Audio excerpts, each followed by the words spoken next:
Бажаю здоров'я, шановні українці, українки. I wish you health, fellow Ukrainians. October 2nd is a European and EU Day in Ukraine. It is a very symbolic day. You can feel what it will look like, what it will sound like, what issues will be resolved and how they will be resolved. When Ukraine fully joins the European Union, the EU Foreign Affairs Council held an off-site meeting in Kyiv. All the foreign ministers of the member states, representatives of the European Commission, and High Commissioner for Foreign Affairs and Security Policy Josep Borrell were present. It was a very productive and substantive meeting, truly in the interests of the whole of Europe.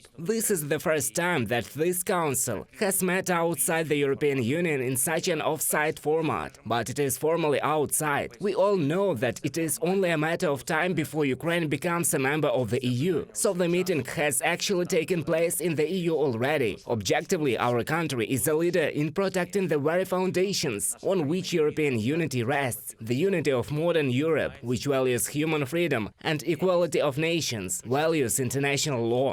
We talked in particular about Ukraine's full accession to the EU. Our key integration goal is to hammer out a decision this year to start membership negotiations. And I heard once again at the meetings and negotiations that this is absolutely possible. Ukraine will definitely fulfill its part of the work, the 7 recommendations of the European Commission. And it is very important that on the part of the European Union, all its member states, there is a similar readiness for a political decision on Ukraine on beginning negotiations. I had the opportunity to talk to all the top EU diplomats at the bilateral level, at the level of the entire community. We had a good decision on many issues. The key, of course, is our defense in this war, which is Russia's aggression not only against Ukraine as a state, but also against Ukraine as a symbol of how free and democratic Europe can be. I thank our partners for their support, military, economic and sanctions-related. We paid special attention to the issue of sanctions, to Russia's attempts to circumvent sanctions. I believe that every attempt by Russia to break the sanctions regimes and international law requires a strong response from the world. And criminals, and especially criminals like those in Moscow, understand only the language of force and the inevitability of punishment. I had good bilateral meetings with Mr. Borrell and with the Deputy Prime Minister, Minister of Foreign Affairs of Italy, Mr. Tajani, our defense, our cooperation. We discussed a lot of issues. I am grateful to Mr. Borrell for his sincere and kind faith in Ukraine and for his unwavering support.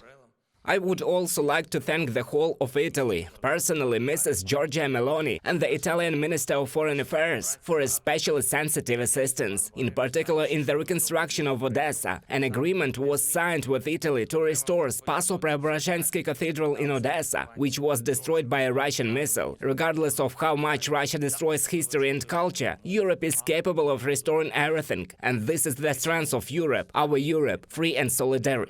I would like to thank Denmark for its decision to open a branch of its embassy in Mykolaiv. This is an exemplary case of patronage over the reconstruction of the region and an absolute effective way to implement our agreements with Prime Minister Frederiksen. Thank you. In general, we had quite a substantive decision on the operation of our ports and security in the Black Sea, our grain exports and food stability in the world. We also discussed bolstering air defense. I am grateful to our partners for their understanding.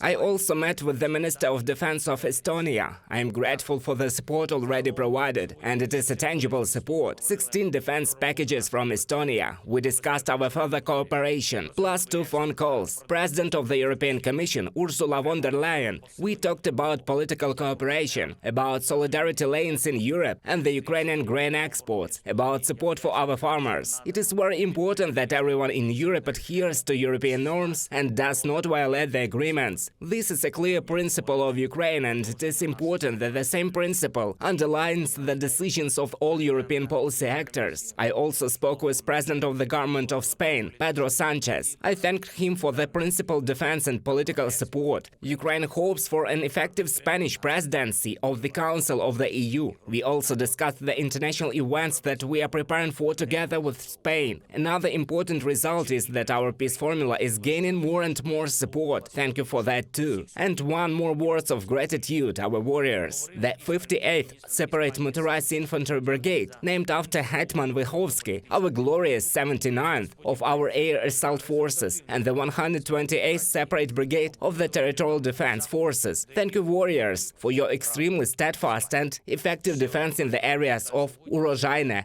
Marinka, and Staromayorsk. You are Ukraine's true strength. Well done.